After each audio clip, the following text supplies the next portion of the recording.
What's going on, beautiful people? It's a wonderful 4th of July. I hope everyone's out there making burgers, brats, and hot dogs.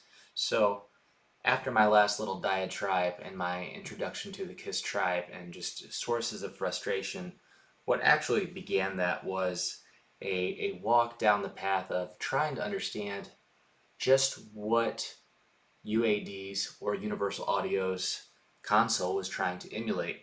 And I know that might seem a little bit silly, but something that I have started to notice is that probably from, I don't know, the 2000s, 2010s forward, there's this push for all this gear and all of this recording stuff and things to be a better musician and producer and things of that nature.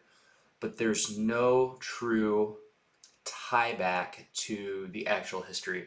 And something that I ran across in a course with Berkeley online was this epiphany that hit me, and it was about reverb. And for all my life, I'd always looked at reverb as something that happens in the DAW or digital audio workstation, in your Logic, your Pro Tools, pick a DAW, throw a rock, it doesn't matter. Reverb was just, oh, it's what reverb is. But what was really cool was to find out and understand that, reverb actually was spun off of legitimate audio signal being played through a speaker and then in a certain room, and another recording device or microphone in that room capturing the reverberations of the sound in the room. So that is in and of itself what reverb is based on in your delays, in your Logic, in the capital chambers that UAD sells as the Lexicon Digital Reverb. Reverb is an emulation of something that is truly an analog slash physical world source. So that was something that was really cool. So what I try to do to help me better understand the audio and production world as a musician, writer, artist, singer is I try to understand the history and the physical source of what the software effects, software instrument world is working to emulate. So hence that was the rabbit hole I went down to, and some people are going to think this is stupid or silly, but for me it helps me understand.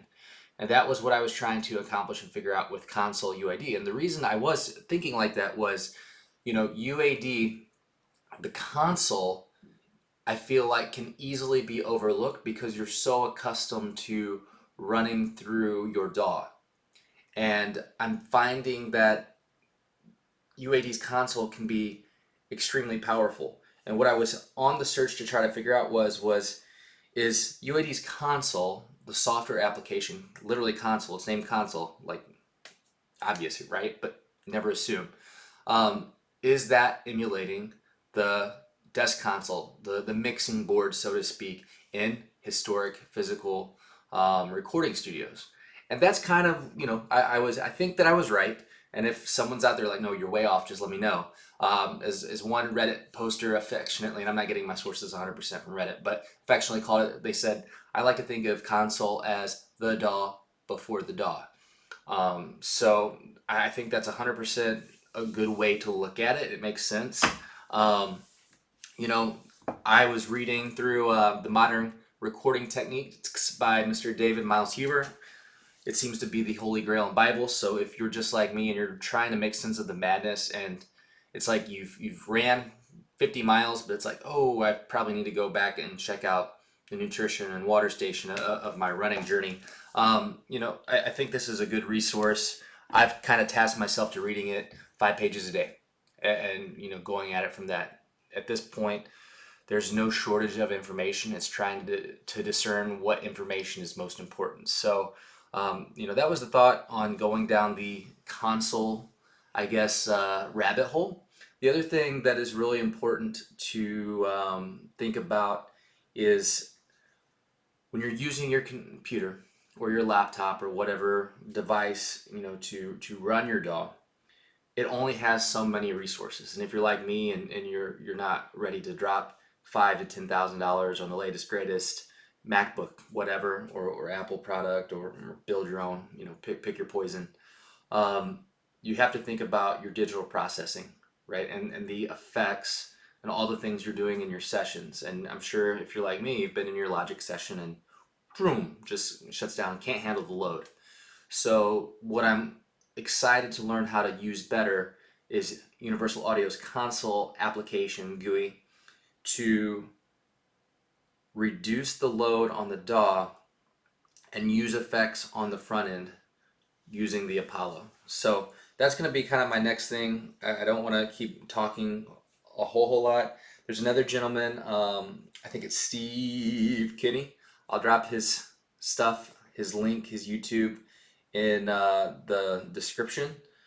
He was very helpful in his explaining. He's a producer out of Nashville, and I think he really dumbed it down to help it make sense and just slow down versus assuming we all know everything, because we all have to start somewhere and there are no dumb questions or thoughts. You know, you just have to slow down and think. So hopefully, again, these videos are helpful and it helps people kind of think about, no, I'm not so crazy after all, or maybe it just proves how dumb I might be, one or the other. But I will drop Steve's link in the description of mine, and if you find this and you're looking for, you know, more information, I think that's a great resource. And again, be like me, you know, start at the source and find your Bible for production and go from there.